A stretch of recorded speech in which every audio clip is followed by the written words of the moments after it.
Kevin Jackson Radio Show. George Will attacked Billy Graham. Welcome, everybody. Kevin Jackson here. It's Kevin Jackson Show, KJRadio.com. I could not believe, I was reading this story. I'll read it to you. I was profoundly disappointed to learn that the National Review had published George Will's ugly attack on evangelist Billy Graham just days after America's pastor died. This is Todd Starnes of Fox who wrote this piece. Billy Graham, neither prophet nor theologian, the conservative publication's headline declared. I could stop right there. Let me tell you something. This is one of these instances where I feel like the Muslims, with somebody talking about Muhammad, you talk about Billy Graham, I cut off your head.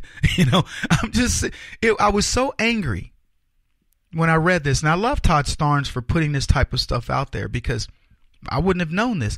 George Will is a guy, I remember, 10 years, 15 years ago, I'd watch him on TV and I thought, an astute guy, very intelligent, blah, blah, blah. I used to think the same thing of Bill Kristol. Same thing.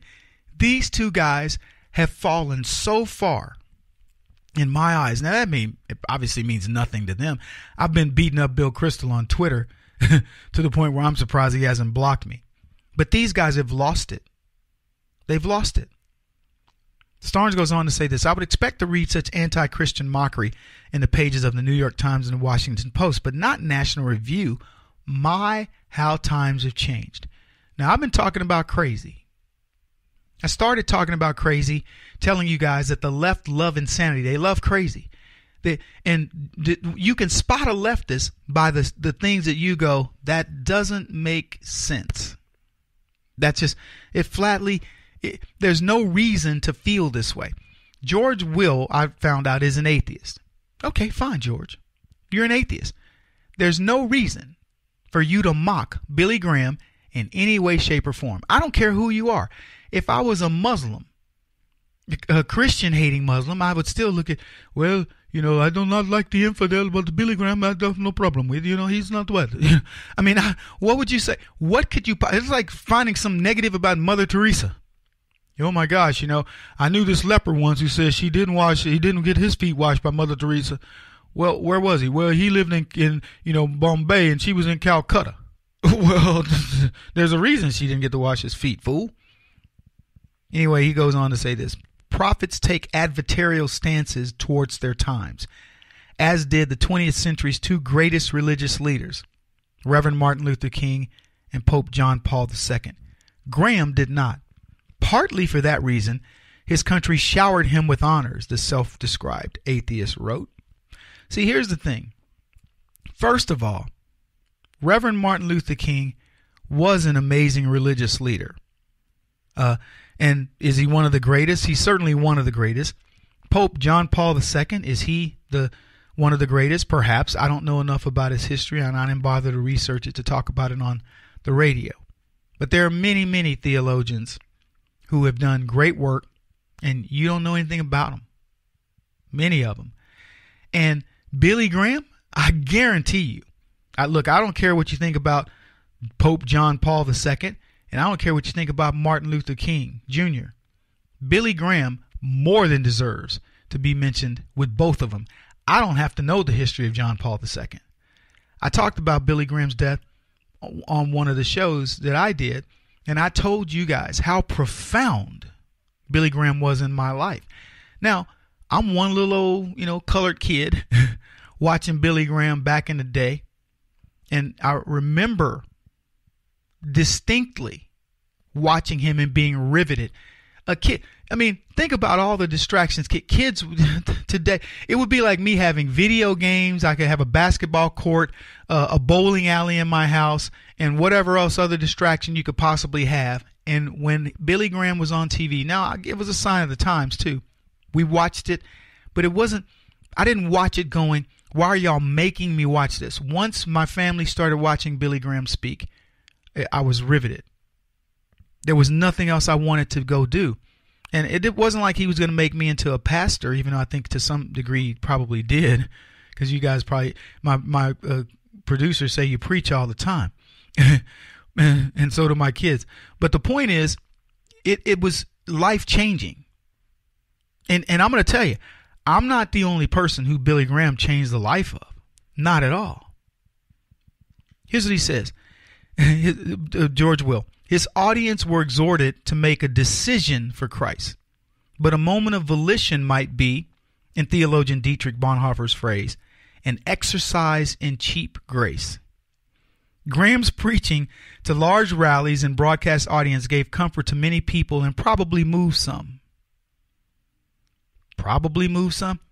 He's decrying the idea that Billy Graham spoke to millions. They say 215 million people in 185 countries. He's decrying it as an exercise in cheap grace. Can you believe that? Look, I don't know what Billy Graham's impact was on your life. It may have been zero. But I promise you, there are millions of people who were impacted by Billy Graham. Millions. Todd Starnes said, this is what a guy told Todd Starnes on his radio show. He says, George Will's article reveals that he is neither conservative nor a Christian. Well, he's an atheist. But people went after him, and rightfully so. George Will's snide and spiritually clueless criticisms of the incomparable Billy Graham reveal far more about Will's ignorance and hostility to the spiritual than he perhaps intended. That's what Southern Evangelical Seminary President Richard Land said. When I read Will's column, the image that came to mind was of an ignorant Pekingese yapping at the heels of a spiritual Great Dane. Of Graham's theology, Will referenced an offhand question he answered regarding his belief in miracles, and Billy Graham answered, yes, Jesus performed some, and there are many miracles around us today, including television and airplanes. Graham was no theologian, Will wrote. Oh, man. I don't know how things behave in your life, act in your life and how things come to you, but I'm not exaggerating this when I tell you I see miracles all the time, and I'm not looking for them.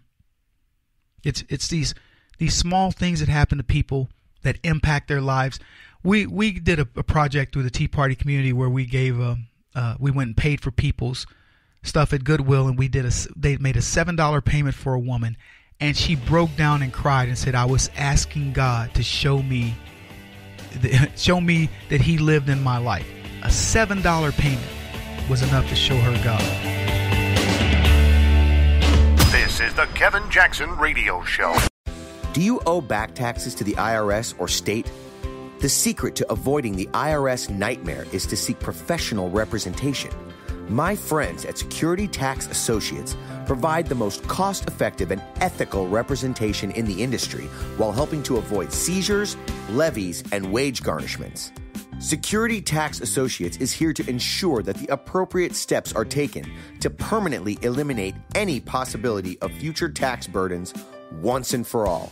For a free, no-obligation consultation, contact Security Tax Associates, 844-779-4177. That's 844-779-4177. 844-779-4177. Or visit them at securitytaxassociates.com.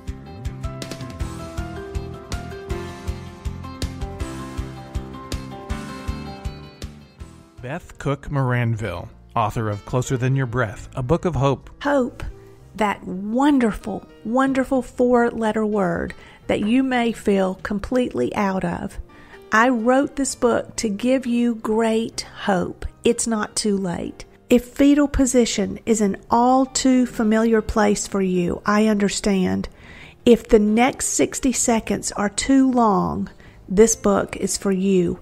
Wherever you are right now, whether you're dealing with divorce or death or sickness, take hope. You are going to make it through this pain. Don't roll your eyes.